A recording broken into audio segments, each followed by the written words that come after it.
Já. Bom dia, sexto ano, tudo bem com vocês?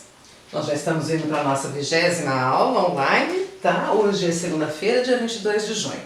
Por favor, espero que vocês estejam bem, né? Todo mundo em casa quietinho, que estejam bem de saúde. Eu também estou bem, graças a Deus. Por favor, peguem esse livro, tá? Leitura e produção de texto. Nós vamos lá na página 79. Lá na página 79 tem o texto 2 que dá continuidade ao nosso assunto lá, jogo de palavras, né? Então essa unidade 4 começou com jogo de palavras, um poema, lá na página 74, Hora da Brincadeira, que nós vimos lá a questão de denotação e conotação. Agora nós vamos para um outro tipo de texto, tá? Olha aqui, página 79. Por que conseguimos ler frases mesmo quando as letras estão embaralhadas? Agora eu preciso que vocês numerem os parágrafos. Então você pega a sua caneta ou o seu lápis e faz assim, ó. Na frente de ainda ontem você coloca o número 1. Na frente de cientistas você coloca 2. Uma prova, 3. Da mesma forma, 4. Aí você vira. O psicólogo, 5. Ainda que, 6. Ainda que pareça, 7. Claramente, 8. A sentença, 9. Além do mais, 10. Sabemos, 11. E vale lembrar, 12. Então o texto tem 12 parágrafos, tá? Eu vou ler para vocês bem tranquilamente, bem calmamente, para a gente poder depois fazer os exercícios, tá? Antes, tem ali, olha, no espaço vermelho, observe o texto a seguir, localize a fonte do texto e analise a forma de organização dele. Então é para a gente localizar a fonte. Fonte é quem escreveu o texto, né? Em que livro, ou em que jornal ou revista ele foi publicado. É a indicação bibliográfica lá no finzinho.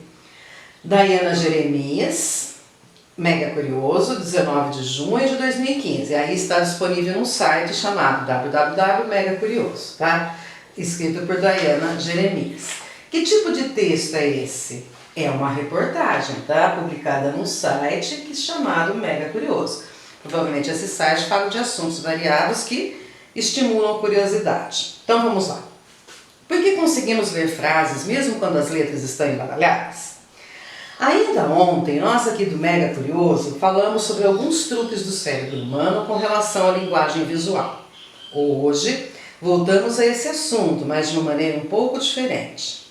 Você já se perguntou como é possível ler sentenças sem problemas, mesmo quando as letras estão embaralhadas? Pois é, de novo isso tem a ver com o cérebro, essa máquina biológica incrivelmente potente.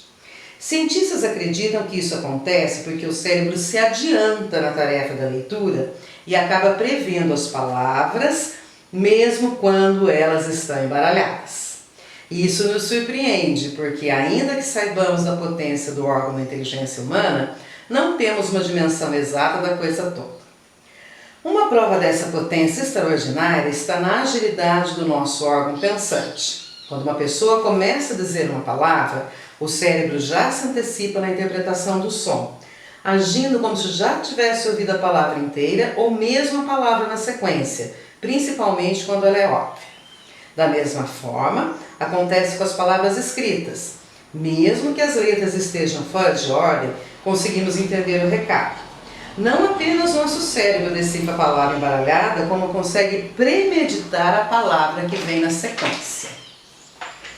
O psicólogo Dr. Lars Muckel, pesquisador do Instituto de Neurociência e Psicologia da Universidade de Glasgow, na Escócia, explica que o cérebro humano constantemente antecipa o que vai sentir, ouvir ou ler.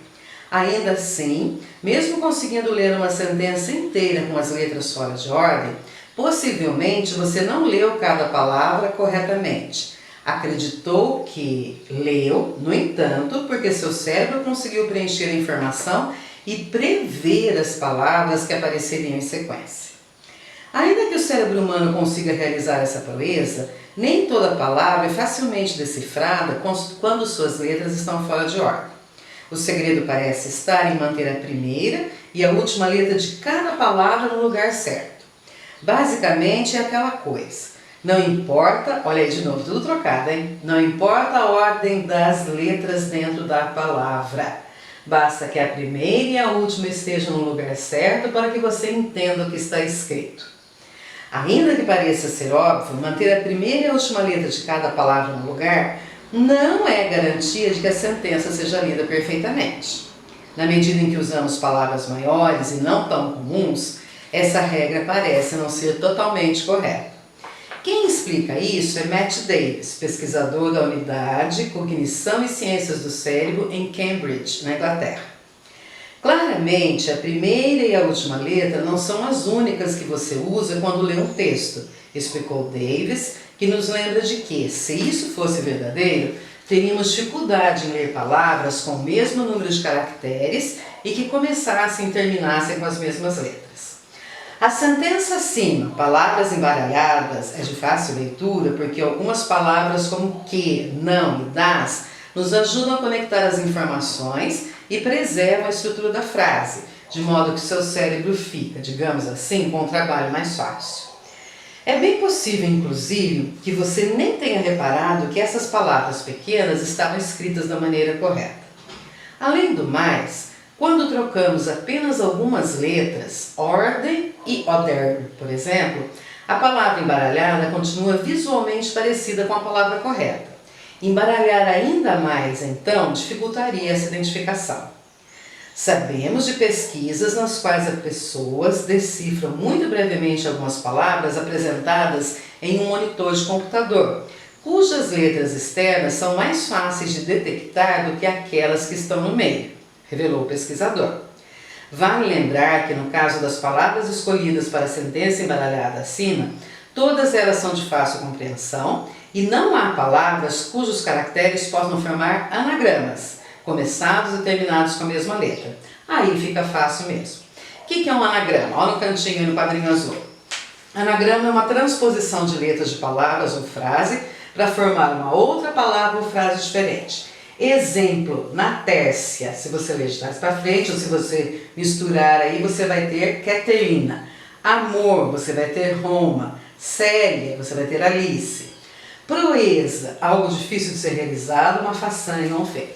O texto é muito interessante, né? Ele fala que mesmo que as palavras, as letrinhas das palavras estejam embaralhadas, o seu cérebro é uma máquina tão perfeita que ele vai conseguir ler da maneira correta, né? E lá no texto ele dá dois exemplos, né? Em dois momentos do texto ele coloca palavras embaralhadas, mas que são muito fáceis de ler. O primeiro trechinho está lá no segundo parágrafo, na segunda linha, você percebeu? As palavras, mesmo quando elas estão embaralhadas, tá vendo? Mesmo com as letras embaralhadas, é possível você ler. Depois, ele tem mais um trechinho ali no sexto parágrafo, olha, no finzinho do sexto parágrafo. Não importa a ordem das letras dentro da palavra, basta que a primeira e a última estejam no lugar certo para que você entenda o que está escrito. As letrinhas estão todas trocadas de lugar, mas o seu cérebro, você é uma pessoa tão competente, tão especial, e você consegue ler. Tá? E aí ele dá toda a explicação do porquê isso acontece. Tá? Então, uma reportagem, isso é importante a gente sempre ir na cabeça, que tipo de texto que é, né? A intenção de leitura muda dependendo do texto. Você não lê do mesmo jeito uma bula de remédio e, por exemplo, um texto do livro de história ou de geografia. Então, a intenção muda. Você sabendo que é uma reportagem, você já vai com a ideia de que aquele texto é uma reportagem e que ele tem determinadas características, né? Um padrão diferente. Então, vamos lá. Página 81 agora, né? Esse daí dá para fazer no livro mesmo. Você coloca ali no cantinho, lá, a data de hoje, 22/6, né? E aí você coloca lá, página 81, exercício 1, e vamos ver a resposta lá. Observe a seguir a introdução do texto. Ainda ontem, nós, aqui do Mega Curioso, falamos sobre alguns truques do cérebro humano com relação à linguagem visual. Hoje voltamos a esse assunto, mas de uma maneira um pouco diferente. Você já se perguntou como é possível ler sentenças sem problemas mesmo quando as letras estão embaralhadas? Pois é. De novo, isso tem a ver com o cérebro, essa máquina biológica incrivelmente potente. Letrinha A quem os pronomes nós e você se referem respectivamente? Quando ele fala assim, ó, ainda ontem nós aqui do Mega Curioso. Esse nós aí se refere às pessoas que escrevem a reportagem, tá? Então vamos ver. Nós, quem são esse nós? Pessoas que escreveram a reportagem.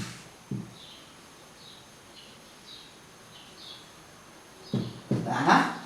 E depois, e você? Aí tem uma perguntinha assim, ó, na terceira linha. Você já se perguntou como é possível ler sentenças? E esse você, a quem se refere?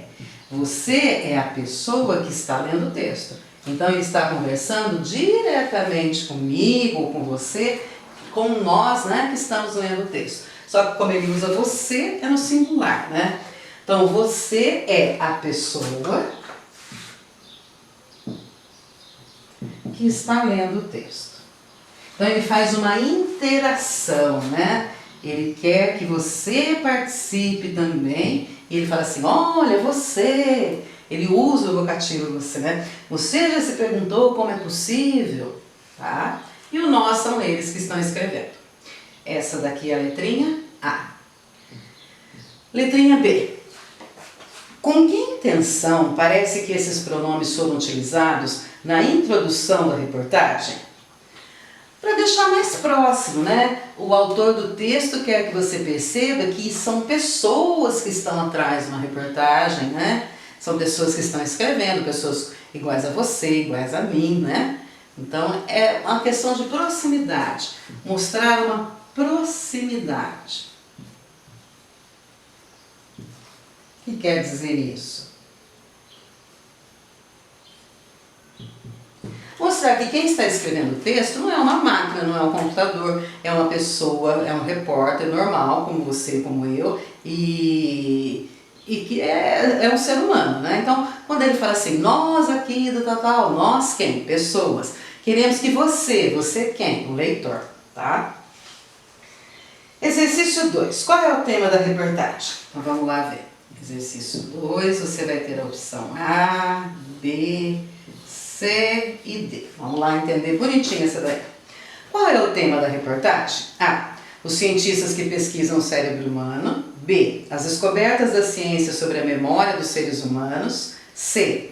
As descobertas da ciência sobre os mecanismos que o cérebro utiliza no processo de leitura. D. A tecnologia usada em pesquisa sobre o cérebro. É bem claro que a letrinha C, né? Então você assinala lá a letrinha C. Por quê?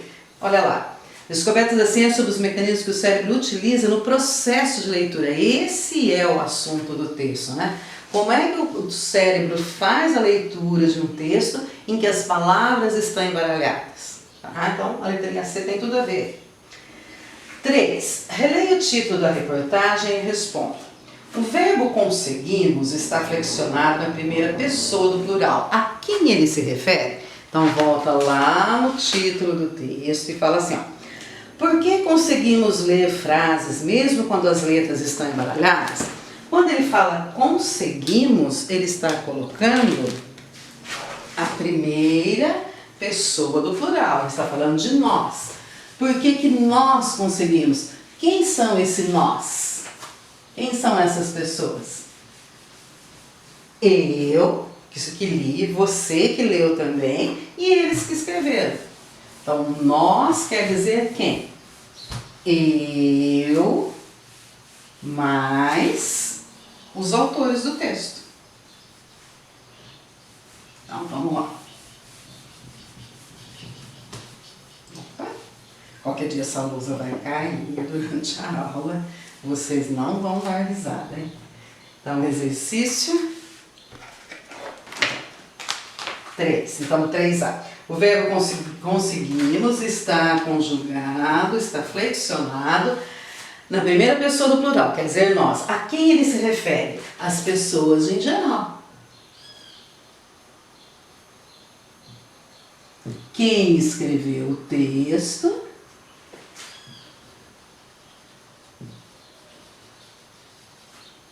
texto e os leitores.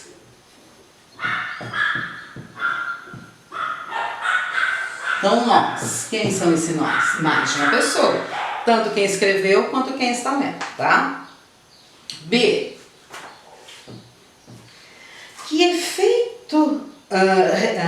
letrinha B. Que efeito o uso da primeira pessoa e a frase interrogativa pretendem provocar? Em outras palavras, por quê? Tem quantas alternativas? 1, 2, 3, 4. Primeira, segunda, terceira e quarta. Ela está marcada com um pontinho aqui, né? Em outras palavras, por que o autor dessa reportagem, por que o jornalista ele escreveu esse título? Por que ele escreveu assim, ó? Por que conseguimos ler frases mesmo quando as letras estão embaralhadas? O que ele quis? Qual o efeito que ele quis provocar com essa pergunta? Aí você tem as alternativas. Primeira, chamar a atenção do leitor e convidá-lo para a leitura do texto. Segunda, criar um afastamento entre o leitor e o tema para provocar uma leitura impessoal do texto. Questionar uma opinião e provocar polêmica. Levar o leitor a pensar que precisa dar uma resposta para a questão. Lógico que é a primeira, né, pessoal? Então, a primeira aqui, tá? O que ele quis? Chamar a atenção do leitor e convidá-lo para a leitura do texto. Quando você se coloca também como assunto da reportagem, provavelmente você vai ter mais interesse na leitura. Por que nós conseguimos? Quem somos esses nós? Todo mundo que está lendo, né? Inclusive você. Letrinha C. O texto volta a dirigir-se ao leitor no primeiro parágrafo. Sublinha a palavra que comprova isso. Então você volta lá no primeiro parágrafo e você vai achar a palavrinha que o texto volta a dirigir-se ao leitor. Vamos achar onde é que está escrito isso? Aqui ontem nós aqui do Mega Curioso falamos sobre alguns truques do cérebro humano com relação à linguagem visual. Hoje voltamos a esse assunto, mas de uma maneira um pouco diferente. Então, você vai lá no texto, grifar a palavrinha você, que aparece na terceira linha do primeiro parágrafo. Olha lá, primeira, segunda, terceira linha. Você já se perguntou como é possível ler sentenças, tal? Então, ele está se dirigindo a você. Ele está fazendo o que aqui? O texto volta a dirigir-se ao leitor. Sublinha a palavra que mostra isso. A palavrinha você, tá? Exercício 4. Releia a frase a seguir. Uma prova dessa potência extraordinária está na agilidade do nosso órgão pensante. A que expressão destacada se refere? Qual é o órgão pensante do nosso organismo? Qual é a parte do nosso exercício 4? Qual é a parte do corpo humano que pensa? Então, quando ele fala órgão pensante, ele está usando um sinônimo para quê? Cérebro, né? O cérebro humano. Pessoal, cuidado com a palavrinha cérebro, tá? Tem gente que fala cérebro. Não, tá? É cérebro. Cérebro humano. Esse é o primeiro item aqui. Agora, lá na página 82. Lá na página 82 você tem assim, ó. Todo texto tem um objetivo comunicativo. Qual é a finalidade principal para a qual foi escrito? A reportagem lida tem a função de. Agora vê o quadrinho amarelo aí, ó. O gênero textual reportagem tem o objetivo de informar ou transmitir conhecimento sobre um assunto. Isso, para isso que serve uma reportagem. Uma reportagem vai te dar informações, vai mostrar dados, vai mostrar opiniões de especialistas sobre um determinado assunto. Agora, a reportagem lida tem a função de, letrinha A, transmitir conhecimento sobre a capacidade do cérebro de ler palavras, mesmo quando as letras estão embaralhadas. B, argumentar sobre a importância de desenvolver múltiplas capacidades de leitura nos jovens. C, contar uma história de ficção. Lógico que é a letrinha A, né, pessoal? Esse aqui é o exercício 1. E você assinala aí que é a letrinha A, é um xizinho, né? Você faz um xizinho aí na letrinha A. A reportagem tem a função de transmitir conhecimento, ela não tem a função de argumentar quer dizer mostrar motivos, tá? E ela não tem a intenção de contar uma história de ficção, aí seria uma narração, tá bom? 2. Leia novamente esse trecho da reportagem e observe a linguagem utilizada. Você já se perguntou como é possível ler sentenças sem problemas, mesmo quando as letras estão embaralhadas? Pois é. De novo, isso tem a ver com o cérebro, essa máquina biológica incrivelmente potente. Cientistas acreditam que isso acontece porque o cérebro se adianta na tarefa da leitura e acaba prevendo as palavras, olha lá, tudo trocado, hein? Mesmo quando elas estão embaralhadas. Isso nos surpreende porque, ainda que saibamos da potência do órgão da inteligência humana, não temos uma dimensão exata da coisa toda. Agora você tem o exercício 2 e uma sequência aí de falso verdadeiro, né? A, B, C, D, E, F. D, E F. Isso. Agora nós vamos ver se são falsas ou verdadeiras as afirmações aí. Só um minutinho. Letrinha A. No texto predomina o registro formal, mas há marcas de oralidade. Sim, registro formal porque não tem gírias, não tem palavras abreviadas, não é o mesmo jeito que você escreve, por exemplo, numa mensagem de WhatsApp. Tá? A linguagem do WhatsApp é informal, a do texto é formal. Letrinha B, predomina o registro informal? Não. Na letrinha A já tínhamos falado que era formal, então a B está errada. C, a linguagem mais objetiva apresenta o tema de maneira direta. Sim, essa é uma característica da reportagem. A reportagem tem que ser direta e objetiva, tá? Ela não pode ficar enrolando para dar informação. D, a linguagem mais subjetiva expressa os sentimentos e opiniões pessoais do autor? Não, a reportagem não vai expressar opiniões pessoais e nem sentimentos. Quem expressa sentimentos normalmente é o poema, a narração, né? Não é a reportagem. E, predominam os verbos no passado para relatar fatos históricos e já ocorridos? Não. Também não. Os verbos lá na reportagem estão no tempo presente, está falando do momento atual. F. Predominam os verbos no presente para descrever um fenômeno permanente, inalterável. Isso, certinho. É um fenômeno que acontece, que já aconteceu, que continua acontecendo, a capacidade do seu cérebro de ler as palavras mesmo quando as letrinhas estão embaralhadas. Certo? 3. Observe a fonte do texto. Leia o conceito de portador textual e responda as questões. O que é portador textual? Está no cantinho ali, ó. É o material ou meio de comunicação em que o texto é publicado, ou seja, onde ele foi publicado. Agora veja lá. Daiana Jeremias, Mega Curioso, 19 de junho de 2015, disponível em www.megacurioso, etc. Acessado em março de 2016. Qual é o portador textual? O portador textual é um site chamado o quê? Mega Curioso. Então essa é a 3. 3A. Qual é o portador textual? Ou seja, onde ele foi publicado?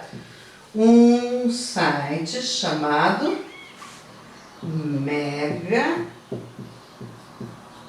Curioso, ou seja, muito curioso, né? Mega aí é um prefixo que quer dizer mais, além de. Letrinha B. Considerando o portador textual, a linguagem da reportagem e o assunto abordado, assinale a alternativa que indica o público-alvo. O que é público-alvo? Olha o quadrinho amarelo. É o grupo específico de pessoas a quem o texto pretende alcançar. Então o repórter, quando ele escreve, ele já pensa quem é que vai se interessar sobre esse assunto, quem são as prováveis pessoas que lerão o texto. Então quem serão as pessoas que vão ler esse texto? Professores de ciências, pais de professores em idade escolar, jovens em geral ou médicos neurologistas? Para quem que esse texto foi escrito? Pessoal, esse texto foi escrito, deixa eu colocar no cantinho aqui, ó, 3B. 3B. Esse texto foi escrito para jovens em geral.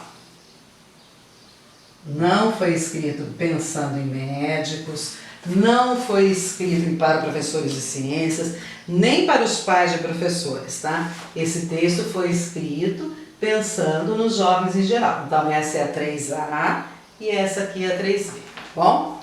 Pessoal, eu vou parando por aqui, depois eu deixo para vocês a lição de casa, tá bom? Beijo!